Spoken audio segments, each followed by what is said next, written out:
여러분 안녕하십니까. 아침의 매일경제입니다. 저는 이상훈입니다. 오늘도 많은 이슈들, 많은 뉴스들이 준비되어 있습니다. 그럼 먼저 아침신문 일면에 실린 기사부터 바로 전해드리겠습니다. 먼저 매일경제 일면 톱기사입니다. MZ세대 포인트 100원 아끼고 명품도 지른다. 자, 젊은 세대에 관한 얘기의 어떤 소비 패턴을 말하는 건데요. 포인트 100원을 아끼는 거와 명품을 사는 것, 이게 같이 가는 게 좀 어색한 거 아니냐. 기사는 일단 이런 관점을 갖고 있어요. 빅데이터를 활용해서 MZ세대 라이프 스타일, 그러니까 어떤 생활을 하고 있는지 분석을 했는데 이런 모습이 나타났다는 겁니다. 자, 짠테크 카드 최다 발급, 그러니까 한 푼이라도 아끼는 모습이 한쪽에 있고요. 다른 쪽에서는요.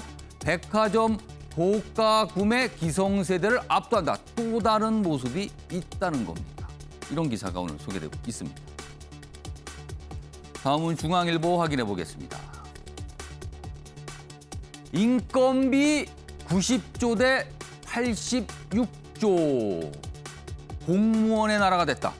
앞에 있는 90조는 공공 부분의 인건비, 뒤에 86조는 500대 기업 전체 인건비를 말하는 겁니다. 그렇다면 이게 어떻게 된 거냐는 거죠. 과거 우리가 유럽 국가를 얘기할 때 이런 모습, 비슷한 모습 봤는데 그런 방향으로 가는 거 아니냐라고 이 기사는 지금 묻고 있습니다.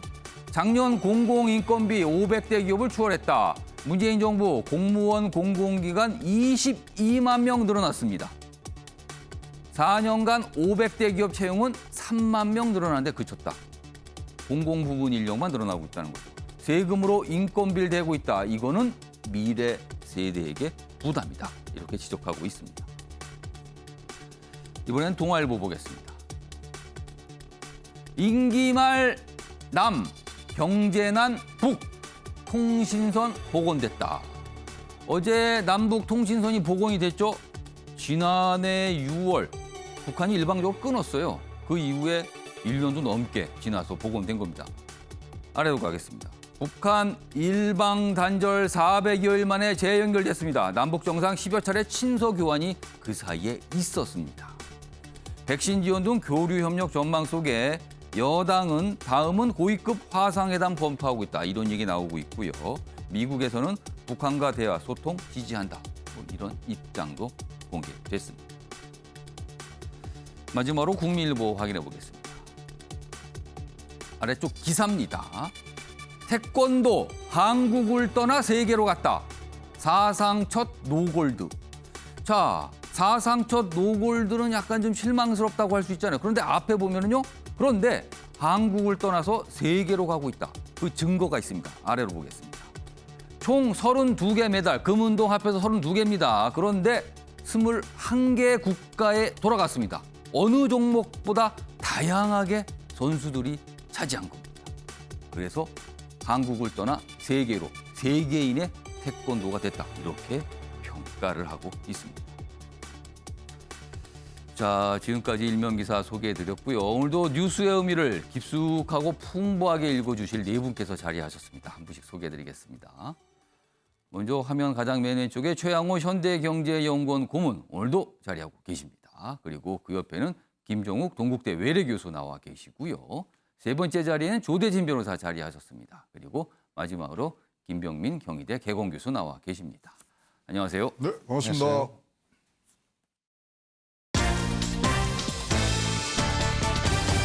오늘날 주요 이슈들 정리했습니다. 아침을 여는 키워드 4가지 키워드 화면에 준비되어 있습니다. 먼저 첫 번째 키워드 확인해 보겠습니다. 친윤 반윤. 국민의힘 내부에서 아직 입당도 하지 않은 윤석열 전 검찰총장. 어제 윤석열 전 검찰총장 측에서는요. 앞으로는 예비 후보로 불러달라 이렇게 요청을 좀 했죠. 그래서 예비 후보로 통칭을 하겠습니다. 당내가 친윤 반윤 약간 이렇게 뭔가 갈라진다. 해쳐 모여 이런 모습 아니냐. 여러 가지 모습들이 좀 해석되고 있습니다. 자, 두 번째 키워드는 원팀 협약식입니다. 여당인 더불어민주당 경선이 굉장히 거칠어졌죠. 오늘입니다. 지금 시작이 됐겠네요. 오전 8시부터 6명의 경선 후보들이 모여서요. 공정하게 경쟁합시다. 약속하는 자리가 있습니다. 원팀 협약식 지금 진행 중일 겁니다. 자, 그럼 이 협약식 이후에 정말로 거친 모습이 사라질까? 이 얘기 한번 다뤄보겠습니다. 세 번째 키워드는 대선 전 정상회담. 통신선 남북 간에 복원이 됐죠? 그렇다면 앞으로 어떤 모습이 진척이 될까? 각자 남과 북의 이해관계가 있는 거 아니냐? 뭐 이런 기사들이 오늘 준비되어 있습니다. 마지막 키워드는 놀라운 다양성. 바로 태권도 얘기입니다. 전 세계인들이 즐기고 있고요. 전 세계인들이 메달을 따고 있습니다. 물론 종주국인 우리나라가 노골드라는 점은 좀 아쉽긴 하지만요. 그래도 이게 전 세계인의 품으로 가고 있구나. 증명이 됐구나. 이 점은 굉장히 고무적인 내용인 것 같습니다. 자, 그럼 아침에 매일경제 본격적으로 출발하겠습니다. 첫 번째 이슈는요. 야권의 대선 주자들 모습 좀 짚어보겠습니다. 지지율상으로 가장 앞서기 때문에요. 매일같이 기사가 다뤄지고 있습니다. 윤석열 예비후보 얘기인데요. 먼저 기사가 하나 준비되어 있습니다. 부산을 찾은 윤석열, 국민의힘 의원 3명과 대선 건배. 대선 건배요. 이게 무슨 소리일까요? 아래 작게 설명이 되어 있는데요. 여기 좀 크게 좀 잡아주셨으면 좋겠습니다. 대선 밑에 부산 지역 소주 이름이랍니다. 대선 소주. 어제 부산에 가서 돼지국밥을 앞에 놓고 소주를 놓고 건배를 했는데 그 소주가 대선이었어요. 묘하죠, 상황이요. 그래서 이렇게 소개되고 있습니다. 좀 더 보겠습니다. 여기 작은 제목으로 어제 상황이 좀 설명돼 있어요. 북항 자갈치 시장 돌보며 시민 만났다. 문재인 대통령 지지율 40%대라고 백성들의 아우성 덮을 수 있나. 이렇게 하면서 또 문재인 정부를 저격했다. 이렇게 소개되고 있고요. 야당 단톡방에선 친윤 반윤 충돌이 이어지고 있다. 아까 키워드 소개해드렸죠? 친윤 반윤. 여기에 등장하고 있군요. 자, 그럼 어제 윤석열 예비후보 부산 행보 영상으로 확인해 보겠습니다. 자, 어제 부산을 방문했고요. 여러 명의 인사들 그리고 다양한 행사가 있었습니다. 그리고 기자들의 질문도 받고 여기저기서 많은 얘기를 했어요. 그리고 방문 지역이 북항 자갈치 시장도 있고요. 그리고 국민의힘 의원들 3명과 특히 여기 보면 장제원, 김의곤, 안병길 이렇게 소개되어 있는데 이런 분들과 또 만나기도 했습니다. 그래서 여기 화면 보시면 이게 국밥 놓고 여기 보세요. 소주가 있어요. 여기 그 소주가 바로 이 제목에 들어있는 이 소주군요, 지금요. 아무튼 이렇게 좀 주목을 끌었습니다. 자, 그런데요. 지지율, 야권에서 지지율 1위를 달고 있는 윤석열 예비 후보와 당당히 경쟁을 해서 최종 후보 낙점을 받겠다, 선택받겠다. 최종 후보는 윤석열과 본인이다. 이렇게 말씀하신 분이 있습니다. 원희룡 제주지사 얼마 전에 출마 선언을 했죠. 그 자리에서 이 얘기했는데요. 영상으로 확인해 보겠습니다. 저는 야권 최종 후보는 원희룡과 윤석열 총장 중에 나온다고 생각합니다. 우리 당의 최종 후보는 저 원희룡입니다. 윤석열 전 총장이 당 안에 있든 밖에 있든 저는 자신 있습니다. 왜냐하면 우리 당의 최종 후보는 보수의 정통성과 중도의 확장성을 동시에 가진 사람이라야 합니다. 자, 방금 화면으로 확인해 봤습니다. 국민의힘 대선 주자입니다. 원희룡 제주지사 지금 전화로 연결돼 있습니다. 원 지사님 나와 계시죠? 안녕하세요. 네, 지금 영상으로도 소개해드렸는데 굉장히 의미심장한 말씀을 대선 출마 선언 때 하셨어요. 그 질문부터 좀 드리겠습니다. 야권 최종 후보 나와 윤석열 중 한 사람이 될 것이다. 이렇게 전망을 하셨는데요. 사실 보면 지지율상 윤석열 예비 후보는 가장 앞서가니까 많은 분들이 그럴 수 있다라고 생각할 수 있는데 사실 정확하게 말씀을 드리면 원 지사께서는 지지율이 아직은 좀 미약하거든요. 그런데 최종 후보 윤석열과 겨룰 사람은 나밖에 없다라고 말씀하셨어요. 어떤 이유에서 그렇게 전망하시는 겁니까? 지금까지는 예. 누가 문재인 정부와 가장 잘 싸웠느냐. 그 점에 대해서 국민들이 질문을 하면서 정권 교체 열망을 거기에다 모으고 있거든요. 예. 하지만 이제 경선이 본격적으로 시작돼서 찬바람이 불기 시작하면 예. 누가 문재인 정부보다 잘할 수 있느냐. 그러한 질문으로 옮겨가게 됩니다. 예. 그렇게 되면 국정 운영을 안정적으로 할 수 있는 경험과 능력, 그리고 정권을 교체했을 때 그게 과연 우리 야당의 승리냐 이런 면에서 봤을 때는 예. 보수의 정통성과 중도의 확장성을 가지고 있는 원희룡 후보, 거기에다가 어떠한 네거티브 공세에 대해서도 당당하게 이겨낼 수 있는 후보에 대해서 예. 국민들이 진짜 가치와 경쟁력을 발견하는 그 때가 오리라고 믿습니다. 그러니까 아까 지금 약간 좀 찬바람이 불면 차가운 시절이 오게 되면 정말로 국민을 따뜻하게 뭔가 할 수 있는 후보가 돋보일 거다 이런 말씀으로 들리는데요. 자, 그렇습니다. 그렇다면은 국민의힘 내부에 다른 대선주자분들도 계시거든요. 예를 들면 홍준표, 유승민 그리고 최근에 입당하신 최재형 전 감사원장도 있는데 이 세 분들은 왜 최종 후보에 올리지 않으신 겁니까? 이 세 분은 좀 원 지사님과 어떻게 다르다고 보세요? 홍준표 후보는 예. 중도 확장성 면에서 말을 함부로 하는 뭐 이런 문제들이 좀 걸리죠. 그리고 유승민 후보는 예. 보수의 정통성 면에서 예. 탄핵 과정에서의 배신 프레임이 우리 당원들이 부담을 갖고 있죠. 예. 거기에다가 두 분은 4년 전에 이미 각자 야권 분열로 출마를 해서 실패한 분 아닙니까? 그러니까 그런 점에서 저는 5번 민주당과 선거에서 겨뤄서 한 번도 진 적이 없는 예. 필승 후보입니다. 예. 최재형 전 감사원장에 대해서는 어떻게 좀 평가하세요?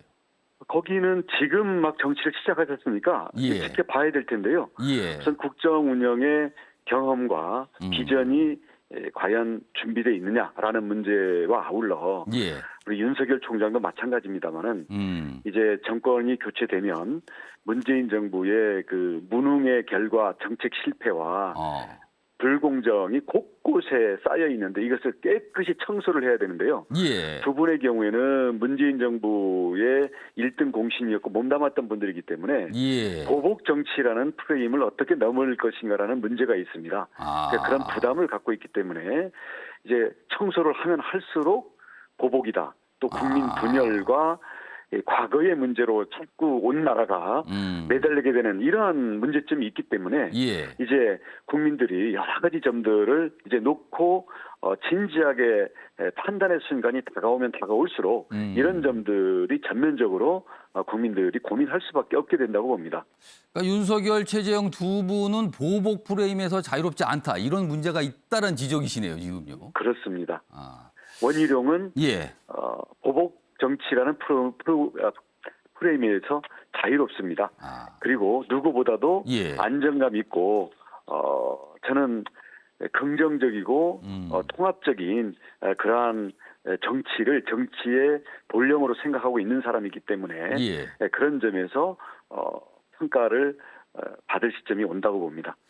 지금 당내에서도 사실은 이 사안 두고 여러 가지 얘기가 있는데요. 아직 입당도 안 한 상태인데 윤석열 캠프 내에 국민의힘 인사들이 상당히 많이 지금 참여하고 있거든요. 그리고 어제 부산 모습도 보셨지만 국민의힘 의원들이 같이 동행을 하는 경우가 많이 있었어요. 혹시 이 모습 보고 좀 섭섭하진 않으세요? 윤석열 총장이 당 밖에 있든 안에 있든 저는 정권 교체를 위한 가장 큰 동지이지 예. 적은 아니라고 생각합니다. 그리고 이 경쟁은 정권 교체와 이후에 나라를 제대로 바로 세울 수 있는 그런 협력자라는 면에서 우리의 내용을 검증하고 역량을 키우기 위해서 서로 치열한 경쟁을 하는 것이지 예. 서로 해치기 위한 그러한 공격은 할 필요가 없다고 생각합니다. 그것은 짧은 생각입니다. 그렇다면은 이 국민의힘 소속 인사들이 윤석열 캠프에 참여하는 문제를 놓고 일각에서 뭐 제명 얘기까지 거론하는데 이건 좀 지나치다고 보십니까 그러면은? 그것은 이제 당무 차원에서 논의가 되는 건데요. 예. 제가 뭐 그런 점에 대해서 일일이 예. 이렇다 저렇다 할 필요는 없는 사안이라고 봅니다. 윤 전 총장과 관련된 기사 한 가지만 더 하고 이제 다른 주제 넘어가겠습니다. 사실 최근에 언론의 평가도 그렇고요. 뭐 정치권 평가도 그렇습니다. 윤석열 예비 후보의 대선 주자 지지율이 좀 하락세를 보이고 있다. 뭔가 좀 빠지고 있다. 이런 평가 받고 있거든요. 그런데 그 빠지는 지지율이 왜 원희룡 지사께는 오롯이 가지 않는가? 이런 질문을 받으시면 뭐라고 답을 하시겠습니까? 그 지지를 어떤 후보에 한다는 것은 그동안의 이유와 과정이 있는 거거든요. 순간에 다른 후보로 옮겨가는 것은 매우 이례적인 것이고요. 이제 본격적인 경선이 시작되고 검증과 토론이 치열하게 국민들이 모두 시선이 집중된 가운데 진행이 되면 예. 그것을 이모저모 따져보고 대안을 찾아보고 하는 과정에서 하나의 과정상에서 옮겨가는 거지 예. 이쪽 지지율이 빠져서 내일 바로 옮겨간다? 아. 사람 마음이 그렇게 쉽게 옮겨가는 게 아니라고 봅니다. 하지만 예. 경선이 본격화되고 토론과 검증이 시작되면 원희룡의 무서운 상승세를 조만간 보게 되시리라고 저는 확신합니다. 그러니까 진면목을 국민들이 알게 될 그 시절이 올 것이다. 이렇게 지금 확신을 하시는 거예요. 무대가 열려야죠. 현재 무대는 예. 소수에게 그리고 그동안 문재인 전 대통령과 대척점에 섰던 예. 새로운 인물들에게 초점이 맞춰져 있는 거 아니겠습니까? 예. 이제 본격적인 무대가 개봉 박두입니다. 이제. 알겠습니다. 자, 원 지사님 기사 하나가 준비되어 있는데 소개해드리고 인터뷰 좀 이어가 보도록 하겠습니다. 친윤 반윤 퇴로 없는 초반 기싸움이 벌어지고 있다. PK 차준윤 안보 행보 최. 여기 보시면 지금 이 당내 공방이 격화되는 것 중에 하나가요. 얼마 전에 윤석열 전 총장이 윤석열 예비 후보가 이 드루킹 특검 관련해서 특검 연장 주장을 했거든요. 그래서 그걸 가지고 당내 의견이 많이 갈리고 있어요. 한쪽에서는 이거는 당에서 채택을 해서 뭔가 행동에 나서야 된다.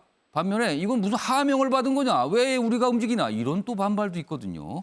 자, 그럼요. 이와 관련된 영상도 있는데 확인해 보겠습니다. 현실적으로나 법률적으로 얼마든지 가능한 얘기 아니겠습니까? 또 해야 하고 이 내용을 제일 잘 아는 분이 허익범 특검 아니시겠습니까? 그러니까 그분에게 더 수사를 할 수 있도록 그 어떤 법적인 여건을 만들어서 국민들이 여기에 대한 의혹을 다 풀어야 이게 민주주의의 근본하고 관계되는 것이기 때문에. 자, 원희선님. 네. 제가 이와 관련해서 이거 윤 전 총장이 특검 연장을 주장했거든요. 그 당내 약간 갈등 조짐인데요. 여기에 대해서는 좀 어떤 의견을 갖고 계십니까? 이 드루킹 사건은 예. 댓글을 조작해서 문재인 대통령이 가장 큰 혜택을 보지 않았습니까? 예. 특히 이 반기문 총장의 지지율을 떨어뜨린다든지 안철수 당시 경쟁 후보의 지지율을 떨어뜨린다든지 여기에 대해서 드루킹이 결정적인 역할을 한 게 나왔기 때문에 문재인 대통령은 여기에서 책임을 피해 나갈 수가 없습니다. 예. 지금 하시는 말씀 보니까 당시에 압도적인 지지율이었기 때문에 할 필요가 없었다라고 이 당선 시점만 얘기하는데요. 예. 이 드루킹이 개입했던 것은 선거의 전 과정에 대해서 걸쳤기 때문에 그런 식으로 빠져나가면 예. 정말 이것은 유리하면 나타나서 생색내고 불리하면 뒤로 숨는 예. 문재인 대통령의 특유의 스타일로 지금 대하는 거라고 보고요. 예. 이런 점에 대해서는 철저한 진실 규명과 이에 따른 책임 추궁이 반드시 필요하다고 봅니다. 그 방법이 예. 특검일지 아니면 이 뭐 검찰 수사일지 이런 점들에 대해서는 예. 예를 들어 특검 같은 경우는 그런 것에 대한 최소한의 어떤 의혹과 근거들이 있어야 되지 않습니까? 예. 이런 것을 놓고 얘기해야 된다고 생각을 합니다. 향후에 어떤 식으로든 뭔가 더 들여다봐야 되는 때는 온다, 필요하다 이런 말씀이시네요, 지금요. 예, 지금 대통령이 뭐 억울하다 아니면 이렇게 해서 당시에 김경수 지사가 내 측근이었지만 예. 뭐 관련이 없다. 그리고 당시 김정숙 여사가 그 경인선 모임에 가서 드루킹 그 김동원 씨한테 격려 메시지를 한 것은 이 댓글과는 전혀 관계가 없다. 예. 왜 그렇다. 이런 거를 제시를 하든지 해야죠. 그냥 지금 침묵으로 일관하는 것은 예. 국민적인 의혹이 더 커질 수밖에 없다고 봅니다. 자, 다음은 정책과 관련된 질문 좀 드릴게요. 출마 선언 때요, 이런 말씀을 좀 하셨습니다. 클래스가 다른 나라 강조하셨어요. 그리고 문재인 정부의 모든 것을 되돌려 놓겠다 이런 내용을 좀 밝히셨는데 여러 가지 뭐 모든 것이라고 표현하셨는데 그중에서도 반드시 이것만큼은 내가 바로 잡는다 이렇게 마음속으로 다짐하신 내용이 좀 있을까요? 우선 가장 시급한 것은요. 지금 전세값 폭등으로 집값을 지금 이 순간에도 계속 올리고 있는 예. 졸속 임대차 3법 이거 즉각 폐기해서요. 아. 시장 친화적이고 현실에서 작동 가능한 임대차 보호법으로 이걸 바꿔야 됩니다. 예. 지금 민주당도 뒤늦게 지금 부랴부랴 이제 부산을 떨고 있는데요. 예. 진작에 전문가와 야당이 그렇게 지적을 했는데도 그거를 무시하고 아. 강행을 하더니 예. 이제 지금 집값에 대해서 지금 뭐 떨어진다 하지만 지금 이 순간에도 계속 오르고 있거든요. 예. 임대차 3법이 아궁이에서 집값의 불을 지금 계속 떼고 있는 겁니다. 이 아궁이에서 장작을 빨리 빼야 됩니다. 아, 그러니까 부동산 관련 어떤 정책부터 먼저 손질하겠다. 그게 가장 급선무다. 이런 말씀이시네요. 그렇습니다. 자, 어제 나왔던 현안입니다. 북한과의 남북 통신선 복원이 됐습니다. 자, 이거에 대해서 어떤 좀 평가를 내리실지요. 그리고 대선 전에 만약에 남북 정상회담이 열린다면 이건 또 어떻게 좀 평가하실까요? 이 남북 통신선 연락선은 예, 북한이 일방적으로 끄는 거 아닙니까? 그렇습니다. 거기에다가 개성 사무소도 일방적으로 폭발을 했어요. 예, 거기에 대해서 아무런 사과나 재발 방지 약속도 받지 않고 일방적으로 끊었다가 일방적으로 복구하니까 감지 덕집니까? 아, 저는 그래서는 안 된다고 보고요. 이렇게 북한의 이 그 약속을 어기는 이 무도한 이런 행위에 대해서 감지덕지하고 매달리다 보니까 북한이 점점 이 문재인 정부를 우습게 보는 거 아닙니까? 예. 그러니까 그런 점에서 연락선 복구는 잘 된 일이고 당연한 것이지만 이런 것들에 대한 명확한 사과와 재발 방지 약속을 받아내는 그런 원칙에 입각한 대응이 필요하다고 봅니다. 예. 그럼 첫 번째 질문 그렇고요. 만약에 대선 전에 남북 정상회담이 열린다. 물론 가정입니다만은 이 부분은 좀 어떻게 좀 평가하시겠습니까? 그러면. 그동안 김정은, 트럼프, 예. 북미 정상회담에서 결국은 핵 문제를 놓고 결렬이 되었던 거 아니겠습니까? 그렇습니다. 그리고 핵 포기할 의사가 북한에 분명히 있다라고 연대 보증까지 섰던 문재인 정부가 미국과 국제사회 전체를 놓고 책임지지도 못할 그러한 이 실책을 범한 게 나왔거든요. 예. 이것이 근본적으로 해결되거나 이에 대한 실마리가 풀리지 않은 상태에서 예. 한다면 예. 그것은 내년 대선을 앞두고 새로운 그러니까 전혀 문재인 방식의 북풍이라는 예. 그러한 그 의혹을 사게 되죠. 지금 북한 문제를 국내 정치에 이용하려고 하다 보니까 예. 외교 안보도 문제가 생기고 모든 것을 한미 관계, 한중 관계, 한일 관계도 모두 국내 정치에 이용하려다 보니까 지금 외교 안보가 이런 이 혼선을 빚고 실패를 하고 있는 그것이거든요. 예. 국내 정치에 이용된다라는 그런 의혹을 씻어낼 수 있고 예. 북핵 문제의 해결을 위한 예. 그 실마리가 마련되어 있다라는 그 전제가 없이는 국민적인 의혹과 저항에 부닥칠 거라고 생각합니다. 자, 마지막 질문을 드리겠습니다. 현역 도지사를 맡고 계신 분들 그리고 대선 주자이신 분들한테는 계속 나오는 질문이에요. 지사직을 사퇴를 언제 하실 건가? 뭐 이 질문 받으실 것 같은데 지금 사퇴 부분은 언제쯤으로 생각하고 계십니까? 네, 저는 빠른 시일 내에 마무리를 하려고 합니다. 그 코로나 확진자가 급증한 사정도 있었지만 예. 행정부지사가 6월 말에 부임을 했거든요. 예. 그래서 업무 인수인계가 지금 한 달 정도 지내면서 기대 이상으로 업무 인수인계라든지 행정 지휘 능력을 굉장히 뛰어나게 보여주고 계시기 때문에 예. 조만간 정리해도 제 최소한의 소임은 다 할 수 있다고 생각합니다.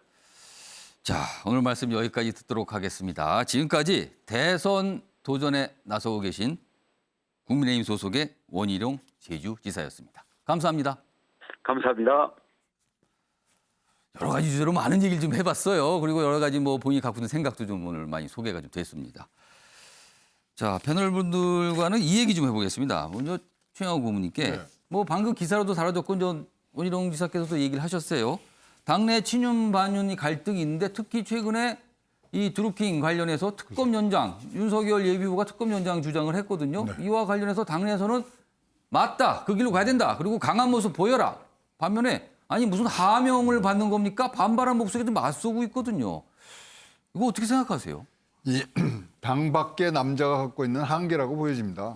네, 뭐 사실 이 특검이 말이죠. 2018년도에 김성태 원내대표가 단식 투쟁하면서 얻어낸 거거든요. 굉장히 힘들어서 얻어냈고 사실 지금 이제 특검이 거의 이제 종착역에 와 있는 상황이지만 예. 여기서 이걸 연장하라든가 또 더 수사를 확대한다든가 하면 사실 먼저 특검을 해야 돼요. 왜 수사가 이렇게 안 됐는지를. 특검에 대해서 특검을 해야 된다고요? 네, 그거부터 해야지 왜 뭐가 근데 그게 잘못되고. 여야 합의가 되겠습니까? 특검은 좀 네. 합의가 돼야 되는 거 아닙니까? 그래서 지금 제가 보기에는 윤석열 후보가 해야 될 일은 예. 이기는 전쟁을 해야 되거든요. 근데 이렇게 확전만 하다가 보면은 지금 그 후폭풍이 친윤 반윤으로 나눠지는 부분들이 있는데 예. 지금 보여줘야 될 것은 이것을 합치는 모습을 지금 보여줘야 되고요. 사실 이렇게 하면은 이 드루킹의 진짜 책임자를 지금 밝혀라 이 얘기인데 예. 이러면 대통령을 겨냥한 거 아니에요. 이길 수 없는 지금 이 전쟁을 한다는 것 자체가 예. 윤석열 후보의 지금 현재 입지에서는 지금 조금 전선을 흐트리는 거 아니냐. 다른 걸로 갔어야 되는 부분들이고 특히 당 내에 들어와서 하는 얘기들이랑 당 밖에서 하는 이런 무게감이 지금 다른 부분이 있으면서 예. 결과적으로는 말씀하신 대로 친윤 반윤이 생기는 또 분열의 조짐까지 그래서 혹자는 자충수라고 얘기하는 분들도 있는데 거의 자충수에 가까운 지금 판단을 하신 거 아니냐 하는데 화두로서는 굉장히 훌륭하죠. 그럼 어떻게 이것을 진행할 것인가에 대해서는 아직까지 힘은 모자른 것 같은 그런 부분들이 있습니다. 아무튼 뭔가 좀 이슈로 좀 제기된 상황이에요. 윤석열 예비후보 관련된 기사가 오늘 몇 개 있는데요. 먼저 다음 거 보겠습니다. 지지율 얘기가 좀 있습니다. 여기 보면 집토끼, 산토끼 다 놓쳤다. 그러니까 뭔가 좀 지지율이 빠지고 있다. 이런 평가를 이렇게 표현했네요. 윤석열 외연 확장 약간의 좀 문제가 생긴 거 아니냐? 보수 파이가 작아졌다. 좀 더 보겠습니다. 대권 도전 선언 전보다 지지율이 좀 내려갔습니다. 보수 성향 응답자 사이에서도 여론조사에 따라 좀 다르긴 하지만 6에서 13% 정도 내려갔다. 이렇게 좀 분석이 돼요. 호남 중도층에서도 하락 현상이 나타났다. 이탈 표심이 그런데 이탈 표심이 국민의힘 대선 주자로 이동하는 경우는 또 안 보이더라. 그럼 어디로 가느냐? 이런 거죠 지금요. 이런 분석이 좀 있습니다. 얘기 좀 해보겠습니다. 옆에 그래프에서 단적으로 보이는 그래프를 좀 또 제시해 놨어요. 김지혁 교수님, 네. 이 분석 좀 어떻게 생각하세요? 저는 적확한 분석이라는 생각이 듭니다. 일단 기본적으로 국민의힘과 윤석열 전 검찰총장이 자초한 측면들이 분명히 있다는 생각이 드는데요. 예. 여론조사 지표를 보면 두 가지 중요한 지표가 등장을 하고 있습니다. 하나가 뭐냐면 정권 심판론과 정권 재창출 두 가지가 과거엔 거의 10% 정도 차이가 났었습니다. 근데 예. 지금은 오차 범위에 들어갔다는 얘기는 정권 심판론에 동의하지 않는 부분들의 여론이 더 늘어났다는 거 하나 하고요. 예. 또 하나는 이 현 정부의 국정 운영에 대해서 부정적인 평가라는 분들에 있어서 예. 과거에는 윤석열 전 검찰총장에 대한 지지가 되게 높았음에도 불구하고 상당히 급락한 측면들이 분명히 있습니다. 이 얘기는 뭐냐면 소위 윤석열과 국민의힘 이 두 세력을 가지고 정권 심판론을 해낼 수 있을 것인가? 그리고 실제적으로 그 정권 심판이라고 하는 내용 자체가 우리에게 좋은 것인가라고 하는 근본적인 질문을 하기 시작하는 것 같아요. 예. 이유는 소위 개혁 보수의 길을 걷는 줄 알았더니 제가 볼 때는 과거 보수를 회귀하는 느낌들이 분명히 있었던 측면이 최근에 있었죠. 또 다음에 이준석 효과가 좀 반감하는 측면이 있었습니다. 그다음에 예. 거기다 가장 결정타는 윤석열 후보라고 좀 얘기를 해야 되나? 윤석열 후보가 예비 후보입니다. 예비 후보가 제기했었던 본인의 자충수가 분명히 있었어요. 그러니까 예를 들면 실책 시리즈 있지 않습니까? 사드 배치부터 시작해서 세금 걷지 않아야 된다는 얘기 있었죠. 언론 인터뷰 과정에서 예. 그다음에 본인이 얘기했던 말들. 그다음에 120시간 얘기가 있었죠. 거기다가 또 실언이 있었습니다. 대구 밀란, 그다음에 사면 얘기까지 나왔었죠. 그러면서 사면 얘기가 나오니까 이준석 당대표가 뭐라고 했냐면 제발 저 그 강으로 빠지지 마십시오까지 얘기할 정도였어요. 예. 이런 흐름들을 봤을 때 이 세력이 진정으로 정권 심판을 할 수 있는 세력인가에 대한 의구심이 분명히 컸다는 생각이 들고 예. 그 와중에 이제 민주당의 전당 예비 경선을 하게 되면서 컨벤션 효과가 등장을 했고 또 문재인 대통령 국정 지지율이 탄탄한 측면에서 소위 여성과 중도층 호남이 민주당을 결집하는 양상 이 두 가지가 결합되면서 여기 한국일보 기사에 나와 있는 것처럼 보수 파이가 작아졌다라고 하는 사실이 현실인 것 같고요. 하지만 여론조사는 계속 출렁이는 거기 때문에 예. 어떻게 하면 국민의힘과 윤석열 예비 후보가 소위 개혁 보수의 길을 통해서 국민에게 건강한 아젠다를 던질 수 있을 예. 것인가가 저는 앞으로 되게 중요한 소위 두 진영의 과지라는 생각이 듭니다. 김종 교수님, 요 마지막 작은 제목이요. 이탈 표심, 국민의힘 주자로 이동이 적다. 그럼 어디로 간 겁니까? 두 가지겠죠. 여기 핵심이 뭐냐 이탈 민주당층과 중도층이 있었겠죠. 예. 여기에서는 일정하게 이낙연 전 대표를 일부 이동을 했고요. 또 나머지는 지지를 철회하거나 유보하는 입장으로 빠져 있습니다. 지금 그게 여론조사 결과가 나오면 숫자로 좀 확인이 됩니까? 네, 확인이 되고 있는 상황이고요. 그렇기 때문에 아직까지는 보수패가 작아졌지만 예. 구조적으로 작아지지 않았다. 여지는 분명히 있다는 생각이 들지만 현재 같은 행보를 했을 때 제가 볼 때 보수파이는 계속 적어질 수밖에 없다는 생각이 드는 거고요. 그런 측면에서 좀 미래지향적인 얘기라 계속 반문과 정권 심판 가지고 내년부터 시작될 5년 동안 국민이 건강하게 살 수 있는지 여기에 대한 어떤 대안들을 안 주고 있기 때문에 저는 그 부분과 관련해서는 좀 나름대로 의미 있는 작업들을 해야 된다는 생각이 듭니다. 최근에 언론 기사 보면 윤석열 전 총장 그리고 이재명 경기지사 뭐 여야 지지율 1위니까요. 그 지지율에 대한 분석 기사가 참 많이 나오고 있어요. 역시 이런 맥락에서 오늘도 이런 기사가 좀 다뤄지고 있습니다. 다음 기사 하나 더 보겠습니다. 어제 좀 이런 일이 있었어요. 윤석열 예비후보 측 부인 동거설 보도에 악의적 오보다 법적 조치를 예고했습니다. 어제 뭔가 언론 보도에 하나 뭐가 나왔어요. 설명이. 근데 그거에 대해서 이건 완전 사실 무근이다. 그럼 뭐 당사자도 부인한 상황 뭐 이렇게 벌어졌거든요. 좀 더 보겠습니다. 캠프가 공식 대응을 했는데 동거설 재부상에 대응했다. 그리고 상대방 지목 변호사도 뭐 강력 반발 뭐 이렇게 돼 있습니다. 이 얘기는요. 김병민 교수께 질문 드릴게요. 김병민 교수가 네. 지금 윤석열 예비후보 캠프에 지금 몸담고 계시잖아요. 예. 이게 지금 어떻게 된 상황이고요? 지금 캠프의 입장은 뭡니까?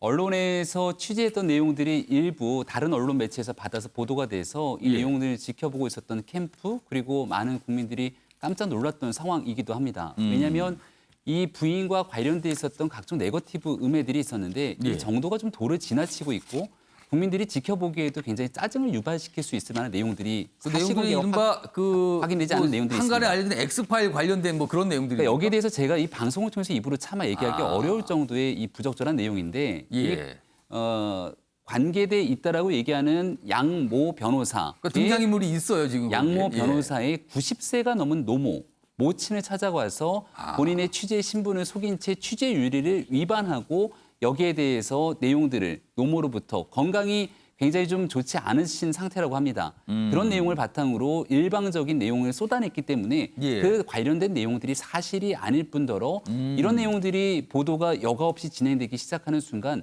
대통령 선거 국면에서의 네거티브 공작, 음해성 성격으로 짙어질 예. 가능성이 굉장히 크죠. 그리고 지금 현재 이 양 변호사 입장에서도 어머니가 굉장히 힘들어하고 계신다라고 얘기를 할 정도로 이런 일들이 후보자에 대한 검증이 아니라 예. 누군가에 대한 또 다른 피해를 양산시킬 수 있는 내용입니다. 제가 이 얘기를 드리는 이유 중에 하나는 최근에 윤석열 후보에 대한 가족 네거티브 공세가 조금 잦아들었죠. 왜냐하면 윤석열 후보에 대해서 여러 가지 내용들 지지율이 조금 주춤하는 것 아니냐 이에 예. 대한 얘기가 있었는데 지난주 일요일에 국민 캠프를 출범시키고 본격적인 정치 행보에 나서면서 여러 가지 관심들을 집중시키고 있습니다. 예. 특히나 월요일에는 이 윤석열 후보 캠프에서 후원회에 대한 계좌를 열고 나서 단 하루 만에 후원회 모금이 역대급의 기록이 있을 정도로 많은 후원금들이 한도까지 다 찼죠. 하루 만에 이 예. 한도가 다 찼고 이에 대한 상승 국면들이 이어지고 있으니까 또다시 이런 측면에 맞춰서 다시 사실관계가 전혀 확인되지 않은 네거티브 공세를 뿌리면서 상승세에 발목을 잡는 것 아니냐 이렇게 볼 수 있는 측면이 있기 때문에 예. 법적으로 분명한 조치가 필요한 부분들이 있으면 법적 조치를 할 것이고 여기에 대해서 이런 일들이 윤석열 후보뿐 아니라 예. 각종 대선 주자에서 사실관계가 확인되지 않은 네거티브 마타도어 선거는 이제는 좀 지양될 필요가 있다는 생각입니다. 자, 김명희 교수께서는 윤석열 예비후보 캠프에 계시니까 그쪽 분위기와 그쪽 입장을 지금 설명해 주셨어요, 지금요. 조대진 변호사. 네. 자, 그런데요. 앞으로 이런 어떤 뭐 의혹 제기 아니면 보도 이런 게 계속될 때마다 사실은 계속 해명을 해야 되잖아요. 근데 이 자체가 사실은 대선 예비 후보로서 굉장히 좀 부담스러운 상황이 되지 않을까요? 부담스럽더라도 이제 본인이 넘어서야 되는 그 과제라고 보여지고요. 그 지금 아까 김병민 교수님께서도 설명을 해주셨는데 예. 뭐 여러 가지 뭐 흑색 뭐 선전이다, 뭐 그리고 네거티브 공세다라고 얘기를 해주셨지만 국민들은 또 이 부분을 또 관심 있게 바라보시는 분도 있단 말입니다.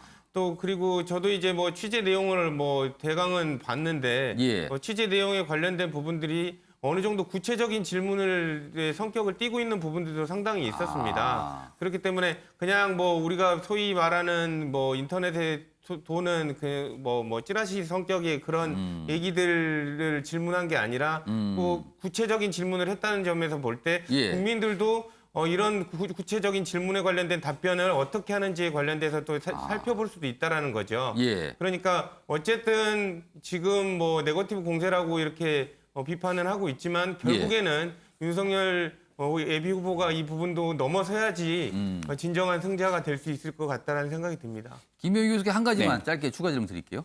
지금 캠프 내에 윤석열 캠프 내에 네거티브 이른바 이런 게 네거티브라고 통칭 부르잖아요. 이런 대응팀이 좀 꾸려져 있습니까? 법률 대응팀은 굉장히 탄탄하게 꾸려져 있습니다. 아무래도 법조인들 중심으로 애당초 초창기 윤석열 후보에게 많은 관심과 국민의 여론이 집중돼 있었는데 예. 윤석열 후보의 지지율 하락세를 걷기 시작했던 그 시점을 생각해 보면 윤석열 후보 가족에 대한 엄청난 분량의 네거티브 공세가 쏟아졌던 때가 아닌가라고 저는 생각을 합니다.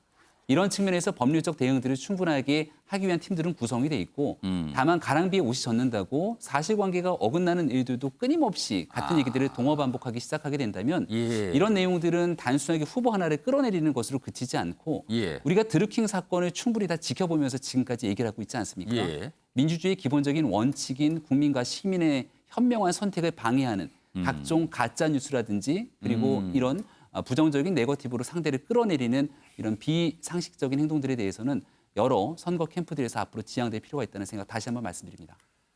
오늘 뭐 이런 기사도 있고요. 뭐 윤석열 전 총장이 어제 부산 행보 뭐 이렇게 소개가 많이 되고 있습니다.